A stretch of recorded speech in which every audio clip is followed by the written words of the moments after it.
For today's guide, I'm going to show you how to brawl as a tank on Domination. And I'm going to do that using Rogue. I've been having a lot of fun learning and playing Rogue because of the fact that her kit has so many different possibilities and so many different ways to use it. And the thing about these brawlers is they usually have a lot of mobility, so their damage isn't going to be as high as someone like a Groot or an Emma, but you have the ability to have great target prioritization. And Rogue especially has many different tools at her disposal in which she can combine in interesting ways to deal with her enemies. You're not going to have a lot of damage like a Groot or an Emma will, but because of the fact that you can have great single target pressure, it's all about having good game sense and good target prioritization. For the people who lean heavier more into the mechanics side, they might stick more to characters like Groot or Emma. But if you're really good at game sense and knowing when an enemy has stepped out of place or made a mistake on their resources, or being good at tracking ultimates, then Brawl tanks are a great choice for you. As for Rogue, she's especially good at this. While most tanks act as a strong, immovable object, I've been telling people Rogue is more like the bouncer in the club. She's there to deal with any people that get out of line. For instance, if there's a Wolverine or an Iron Fist bullying your other tank, you can deal with them. Or if there's a Daredevil diving your backline, you can deal with him too. Or if there's supports that are just giving great heals to the enemy team and it feels like you can't get any picks as long as they're up, you can go deal with them as well. Even if the enemy team comp is running triple support because of her ultimate, you have the ability to counter that as well. It's not just her ultimate that can be used to stop enemy win conditions. Her ability absorption also acts like a stun. You can interrupt certain ultimates like Doctor Strange and even Iron Man, and it'll take those ultimates down to 50%, but you can also interrupt Spider-Man's ultimate and that'll take it away completely. Even if there's just another enemy that's ulting, like Daredevil or Iron Fist, you can use ability absorption on them just to lock them down for a few seconds and keep them from attacking your teammates. Rogue just has a lot of ways to deal with her opponents. And a character that requires me to think this much during the game is exactly the type of character I fall in love with. And I'm going to show you how I brawl with Rogue on two different games today. The first one here, I'm duoed with my friend Sion on support, and the second one, I'll be in solo queue. That all being said, let's jump into it. Immediately right off the bat, I like to leave spawn with Southern Brawl, followed by Fatal Attraction, and then the Chrono Kick. I do it in this order because Southern Brawl is such a short cooldown, you can kind of spam it on your way to getting to where you want to go. And Fatal Attraction is the longest cooldown of the three, so I want to use that one early. I want to make sure that by the time I arrive to my destination, I have my cooldowns ready. As I'm walking up, I see someone go up on the right-hand side. And to make sure that that person doesn't try to get a flank on my supports, I go to meet them and cut them off and keep them from accessing this route. Seeing that it's BP and he's moving crazy fast, I hit him with ability absorption to knock him down and get the kill. Rogue can especially excel in 1v1 or 1v2 situations, so cutting DPS off from accessing off angles is a great way to play her. After taking out the Black Panther, I immediately go to the point to start applying pressure. And once I noticed that the Black Panther got res and immediately went back to my backline, I head back on up there to try and defend my supports from getting killed. Luckily, we were able to get a kill on the Cloak and Dagger, and because they don't have a res station now, we have an advantage here. Now it's just about applying pressure to the numbers advantage that we have and getting them off of the point.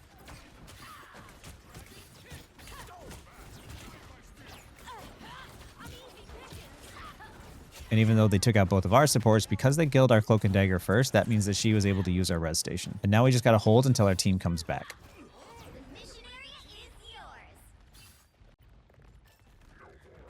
That's a victory if I ever seen one.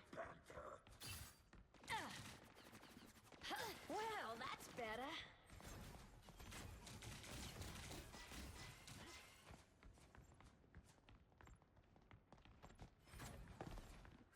Since we have control over the objective, the only thing I want to do is just hold on to the objective, so I usually try to defend my team. Seeing Rogue dive to my supports, I go to apply pressure to get her from doing that. Ability absorption on another tank like Rogue will give me an extra 125 health, but it'll also give me back my shift because there's not an ability to absorb. And I'm able to lock her down so we can apply great pressure to her. This forces her to back up. And once I push her into her teammates, I try to go for the kill, but because I get blinded, it's really not worth it. Knowing that Rocket is back, he's got a res station up, so if I trade in that moment, it's in their benefit. So I back up blocking to get back to the point. I want to add a note that her block isn't like holding up a strange shield. Think of it more like a parry. You can't hold your block for very long, so you want to really pick your moments and try and parry your enemy attacks rather than trying to block all incoming damage coming in. Once I see my supports die by getting dove, at this point I know the fight is over and I'm just going to try and stall for as much time as I can. It's unfortunate, but very well timed and well coordinated dives can wipe someone out in a second, so there's really not much you can do sometimes in those situations. The only way to stop something like that is to catch them in an off angle before they get to your supports, or for your supports not to be in that position in the first place. But it's okay because we still at least have 46% on the progress bar. If the fight's still going, then so am I, sugar.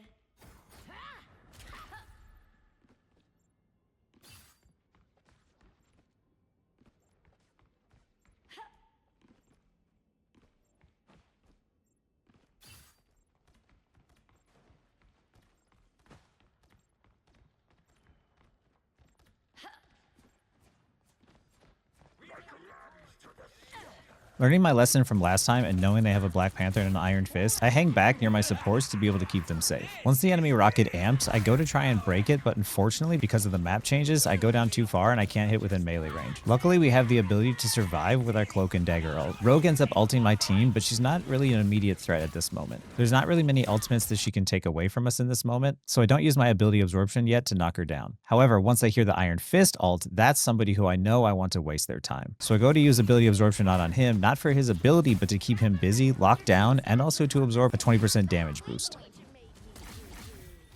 Don't you worry, time to heal.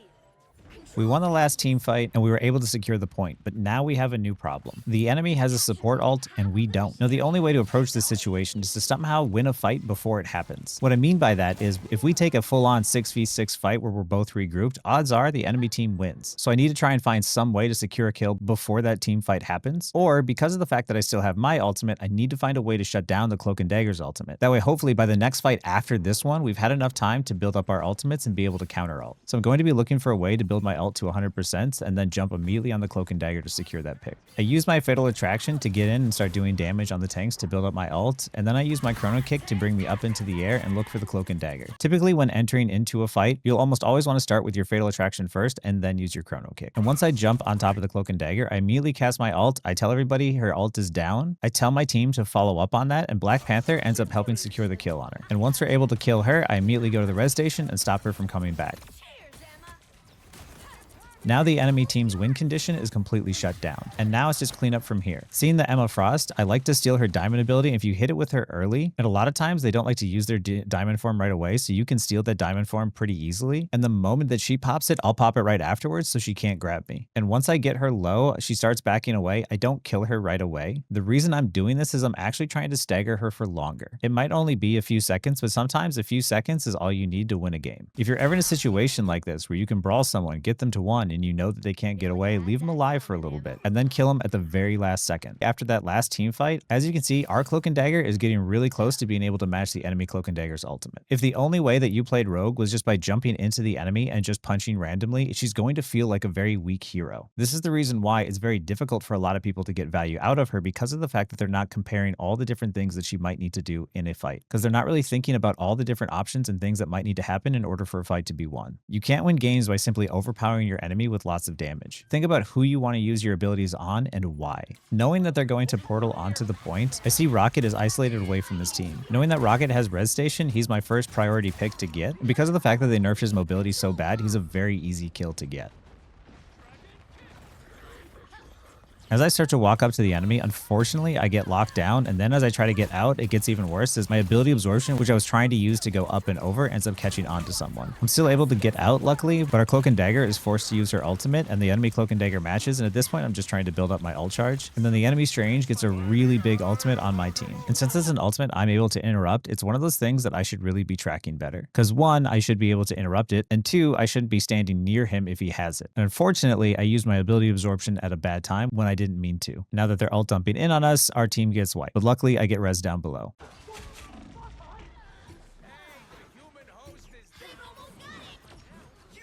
I'm pretty sure that fight was over, but then I heard Spidey ult, and I took a second to think of maybe I should go up there and try and help follow up on that, but it didn't look like we were going to win the fight, even if I did. So instead, I opt to stay hidden down below to see if I might need to touch the point at the last second. And unfortunately, with the map changing so much, I'm moving around, making a lot of noise.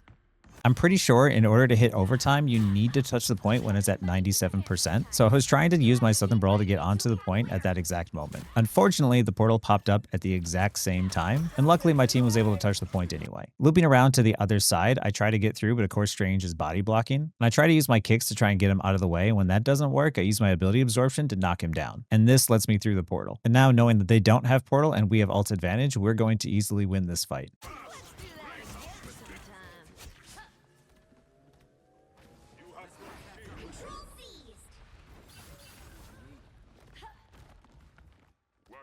Salutes a hard-fought victory. And that's the end of round 1. Knowing that I'm going to have my ultimate as soon as I approach the enemy team, and knowing that we don't have support ultimates of our own, my ultimate becomes the win condition. The enemy team having a support ult advantage doesn't matter to Rogue, but I'm not going to walk with her down main. Typically, this is what I would do if I'm acting as the main tank, because if you have someone like Venom swinging through the air, he's usually going to be trying to find a way to get up on a wall and dive onto the enemy. And what I'll normally do as Rogue is I'll walk with my team to main to act as the main tank and apply pressure with them. However, in this scenario, I know I either want to get in between the front line and the supports or completely flank on the supports on the other side. The way you want to think about a brawler is that whatever direction your fists are pointing is the direction the enemy team is going to go. When you attack people head on, it makes it very easy for them to back away from danger. But if you flank them, you either push them more into your team, or if you enter in through the middle, you push the enemy supports away from their front line. Very rarely do I ever play Rogue where I feel like I need to have the Gambit team up, because if you learn to play Rogue without the Gambit team up is just an added bonus. So knowing all this, I take an off route, I go in through the side, and immediately as I dash in, now I find myself in the middle of the enemy team. And I immediately pop my ult and I immediately jump on those supports. Luckily with my ult, we were able to secure the point. Still, we lost some people in the process, so I'm not pushing up too far, and I'm trying to do a team check to see where my team is located before I start to walk up. As a tank, it's important for you to try and remember to do this. Your teammates are not always going to make the best decision, and because you're the tank and you're the front line and you're usually the first one in, you need to look around to notice not just the enemy team's location, but also your own team's to make sure you know you're making the right play. Unfortunately, the enemy team gets a flank on a rock and ends up getting the pick on him, and I'm sitting there at the point kind of by myself as I wait for my team. Hearing the Bucky hook, I rotate away and into cover to make sure he's not able to grab me. And even as I notice the enemy team walking up and about to take more space and my team not fully back here yet, I start to back up again to another corner. You don't have any long range, and your block isn't supposed to be used to walk in or stay out in the open for long. So you need to be rotating from piece of cover to piece of cover. Luckily, you have a lot of health and a lot of mobility moves in case you need to move quickly. Seeing that my team got a pick on the Iron Fist, I knew they were going to come back quickly, so I was able to start applying pressure to the enemy team. And even though brawlers can apply good damage to single targets, it's still usually able to get healed up pretty easily. So if two supports are patty caking, there's not really much you can do to break through that amount of healing they're giving each other. So in this instance, I ability absorbed the Luna to be able to freeze her in place, and since she's frozen for so long, I'm able to turn and kill the Cloak and Dagger, who's not able to get healed during that time. Whenever there's a Luna on the team, this is one of the things I do to stop them from patty caking. I'll dive both supports, ability absorb the icicle, freeze one of them, and then kill the other. And after doing this, Luna feels the need to pop her ultimate, but this is a bad situation for her team, because we currently have control over the objective, and her whole team isn't here to be able to capitalize on this ultimate. I am ready to put on a show. You captured my area. Keep going. Luckily, with the map changes, we're able to secure the kill on Luna and buy a little bit more time on the point. Unfortunately, Iron Fist comes back, and Iron Fist is able to absolutely shred tanks. So in this moment, I'm trying to do my best to survive by hanging out in the Cloak and Dagger bubble, and then hop over to the med pack, but unfortunately with Bucky ulting and Iron Fist ulting and us not having a support ult, we're not going to survive this no matter what. Still, this is not necessarily a bad thing. Some fights you're just meant to lose. We still have made great progress on the point so far. If the fight's still going, then so am I, sugar.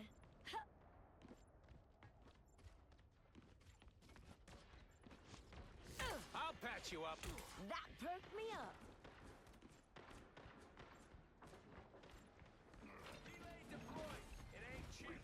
Well, look who's up to no good.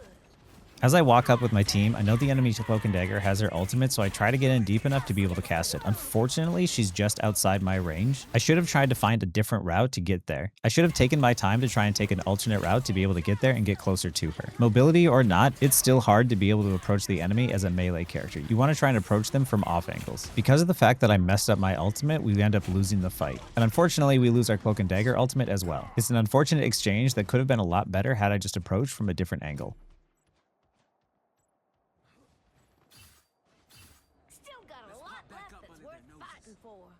Their team's capture progress has passed the halfway point.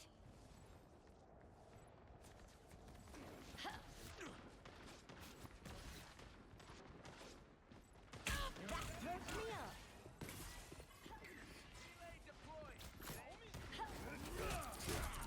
Caught you good.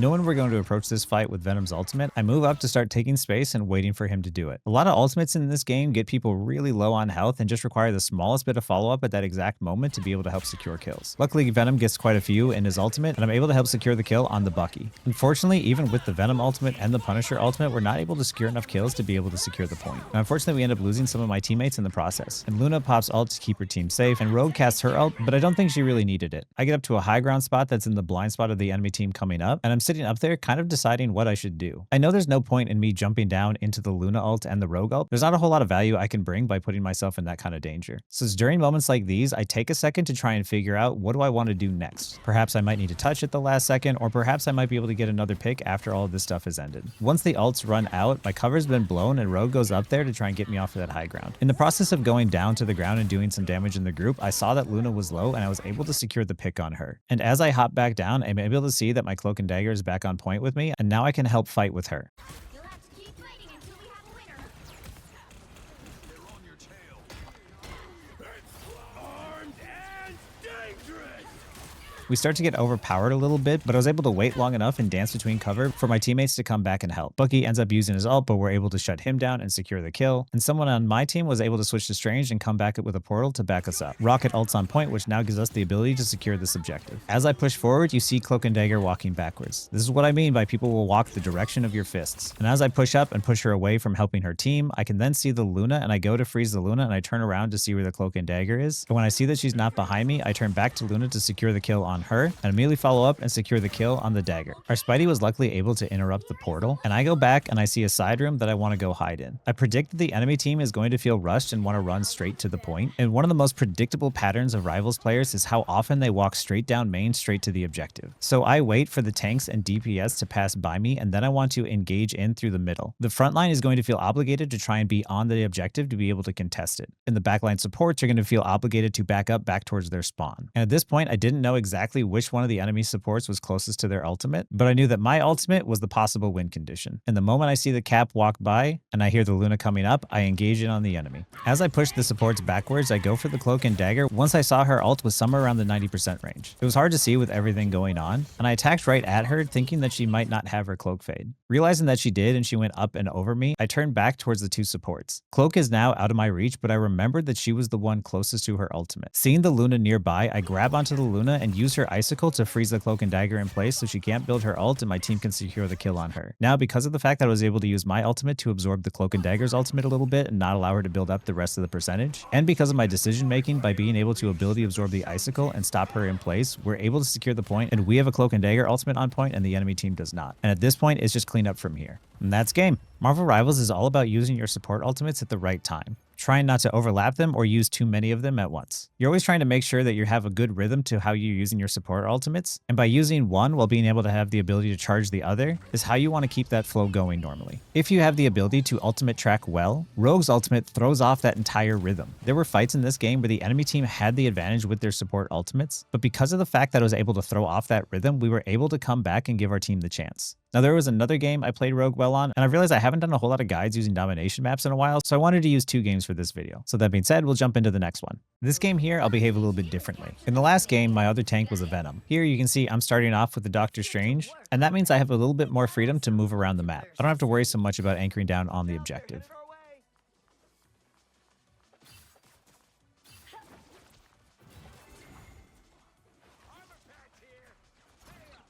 As I walk up, I start to see what the enemy team comp is. I notice that they have a Spidey on their team, and when there's a Spidey, I can use the ability absorption to interrupt and stop his ultimate if I can track it well. I also see that they have a Groot, and Groot is not a problem for Rogue. In fact, I like going up against Groots, because it means that I can ability absorb his wall and cut off his own heals. And once I see Groot walk past the choke, I move in on his supports to try and push them away by going in with my Fatal Attraction. And when I know I'm not going to be able to confirm the kill, I go up with Chrono Kick and I slam back down towards the front line. This is the sort of gameplay loop you're going to have with Rogue a lot. You Fatal Attraction in, you do your damage, then you go up in the air, and then while you're up in the air, you decide where you want to go next. Remember that both her Southern Brawl and ability absorption can also be used as just mobility moves to get yourself out of the way. Try not to use the ability absorption if you can, because of the fact that it has such a long cooldown and it's such an important ability. I know I've seen a lot of people ask for ability absorption to be on a shorter cooldown, but it really shouldn't be. That move has so many different ways to use it that it's a very powerful ability and it cannot be on a short cooldown. After I use my abilities to go in and try and push the supports turrets away and it didn't work, and I immediately had to get out of there. Now, without the help of my abilities, I really can't just stay in there fighting for no reason. I also can't use the ability absorption on Groot because of the fact that his ironwood wall is up. So I back up and I play safe, just trying to buy some time to wait for the right opportunity to go in. And with the Venom on my backline, I try to apply some pressure to him to hopefully help get him off my backline a little bit quicker. And as the point is about to go into their control, I hop back on to try and contest it. After waiting enough time, the ironwood wall goes down, and now that means with my abilities up as well, I can engage back in and steal Groot's wall and wall off his supports. After successfully walling Groot off and pulling him deeper into our territory, we're able to secure the kill on him. And because of the fact that we're going up against Groot and Venom, our Star-Lord is able to charge his ult really quick to help secure the point. Your job as a tank isn't to try and just secure kills. DPS are better at that. Your job as tank is to try and secure and hold enough space and make it easier for your team to secure kills. The more of a presence that you have on the field as a tank, the easier time your DPS will have at building their ultimates and getting picks of their own.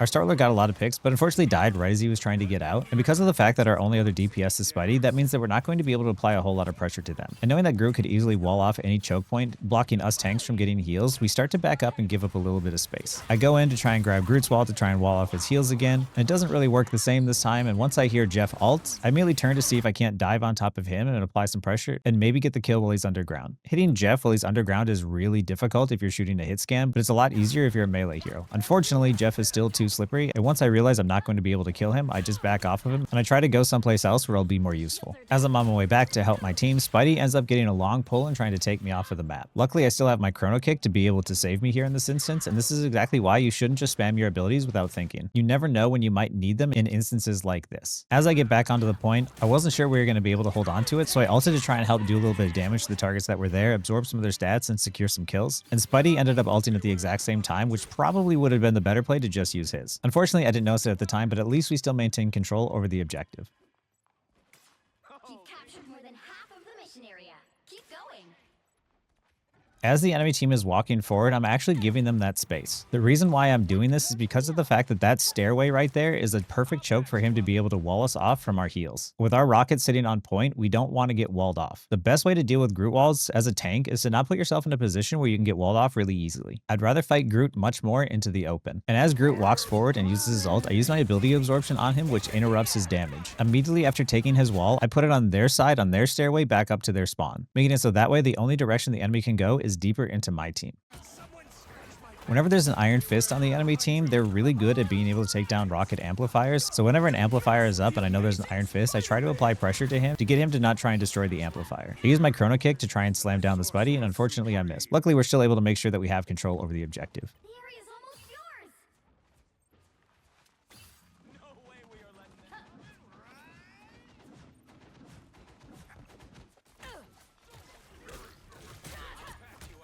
Well, that's better.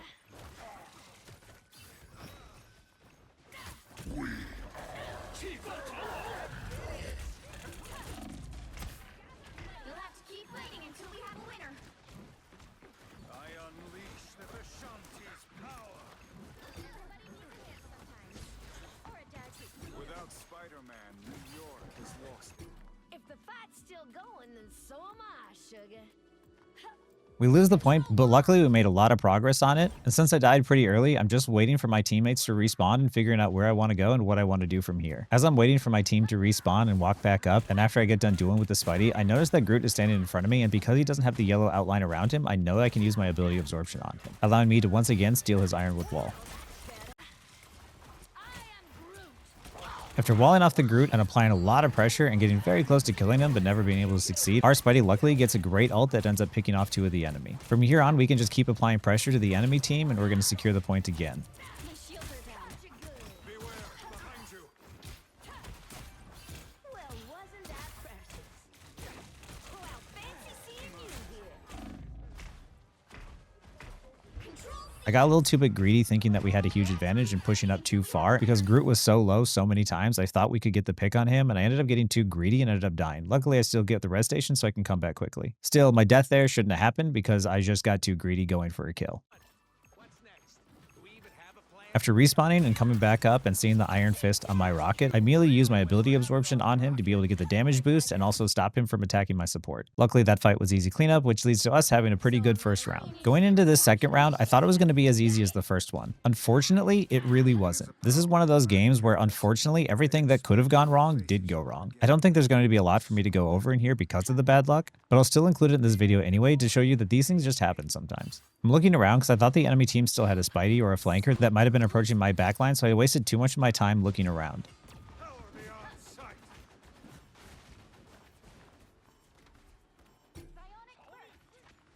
Looks like the mission area is yours. And as the enemy team is about to capture the point, I hop onto the point to be able to contest it and keep them from capturing it and cast my ult immediately, but unfortunately get stunned out of it. After having my ult interrupted and trying to keep myself alive, I try to back off, and once I see the rocket amp go down, I engage back in, and unfortunately it's the exact same time that the enemy Inviswoman ult goes off. This leads to my death, which ends up getting me res, but my team's already at disadvantage, so when I go try to help my team from there, I end up just getting myself killed a second time. This was just bad luck 3 times in the row. I get my ult canceled, the enemy support ult cancels my rocket ult immediately as I engage, and I get res in a position where it's not great for me, and as I try to help my team, I just end up dying again. Really unfortunate, but it's whatever. These things happen. Go next fight.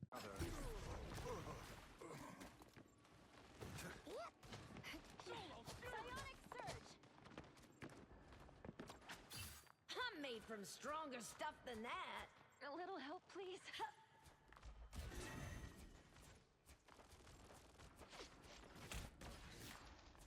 Well, that's better.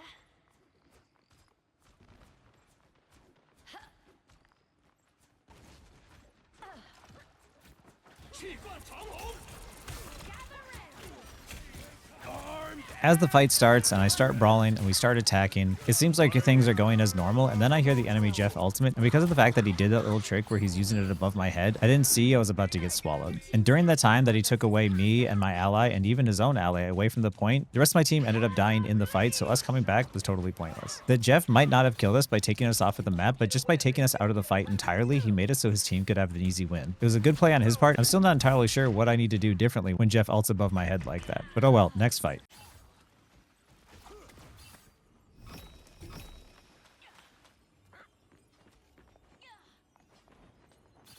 Ain't getting rid of me so easy.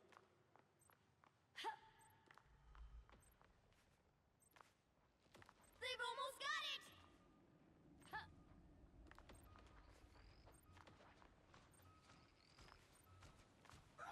I take the TP to get back to point faster, and knowing they have an Inviswoman ult, I jump onto the point to try and ult on top of her head, because I need to shut down that ultimate in order for us to have any chance of winning. And even though I ulted directly on her head, Strange was able to block my ultimate from absorbing hers. So she was still able to cast it, and I try to get out as quickly as I can. Luckily, I was able to absorb some of the health from Doctor Strange and put myself through the portal to grab a health pack.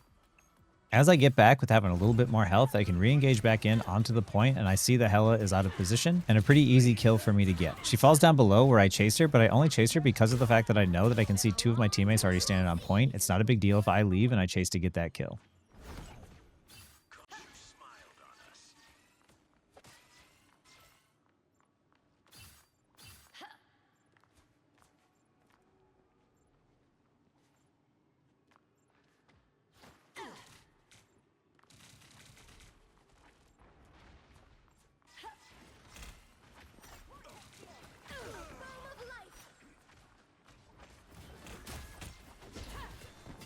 Iron Fist used his parry, and after he does that, I like to use ability absorb on him to be able to waste his time so he can't use his empowered punches. However, I should have held that because of the fact that Spidey still had his ult, and so did their Iron Fist. And as both of them use their DPS ults, we end up double support ulting at the same time. Even worse, Invis died in her ult, and as Cloak and Dagger ulted, it wasn't anywhere near me, so I end up dying. This round was a lot of just very unfortunate things that happened.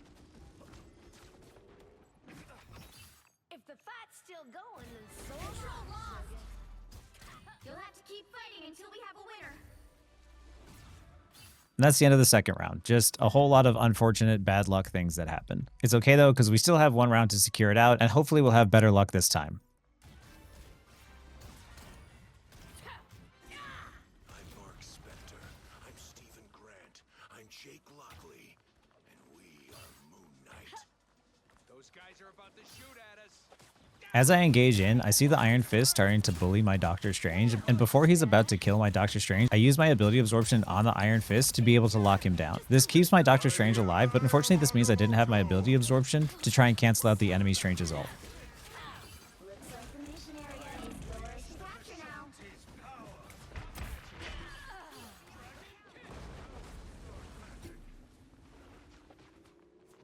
They captured the mission area.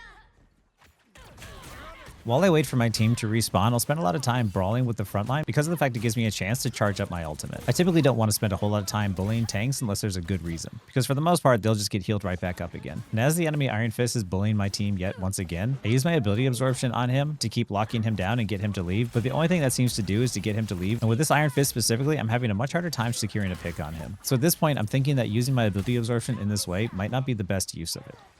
Bless me, showdown. They're headed our way.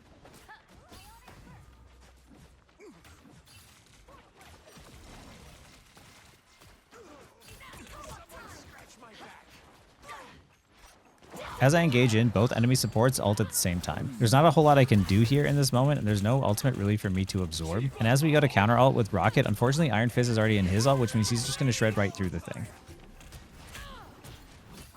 I absorbed Doctor Strange's shield and used my Chrono Kick to be able to fly into the air to at least block a couple of hits from the Hela ult in case it helps my team out. It's at this point I'm pretty low, so I start to back off and play a little bit safer, but also at the same time the enemy is low as well. So I back off to hide behind cover and wait for my cooldowns to go down a little bit, and even though re-engaging back in would be risky with low health, it's a chance I'm going to have to take. Use my Chrono Kick to rotate around to the right. I'm able to land 2 clean hits onto the Hela, securing a pick and also getting me over towards the health pack. This will make it much easier to re-engage back in on the enemy. Howdy, fun. Going in, I can see the Invis woman out of position, which makes for an easy pick, and from here on out, it's just clean up from here. It's at this point I'm thinking to myself, what ultimates the enemy team has? And after talking about it with my team, I determined that Strange might be the only one that either had it or was close to it, and everyone else had already used it. So he becomes the enemy team's win condition, and he's the one I need to watch out for.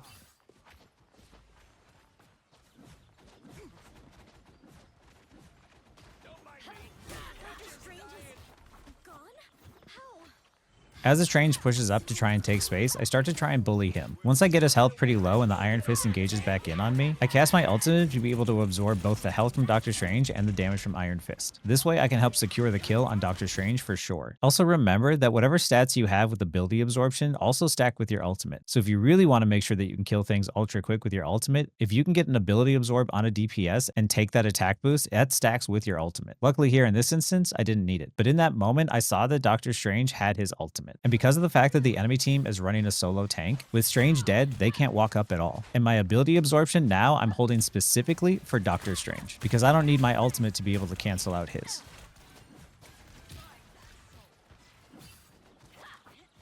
As expected.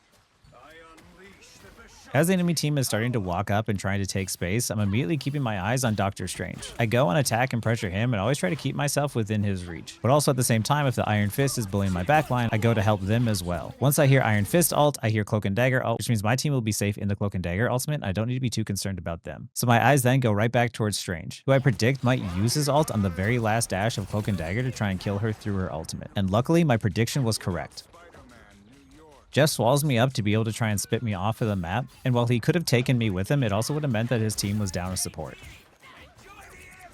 Once I get back to join with my team, the enemy Invis ults on point, and I immediately try to get myself out of there because we already have control over the objective. I'm just trying to survive. Take a look behind.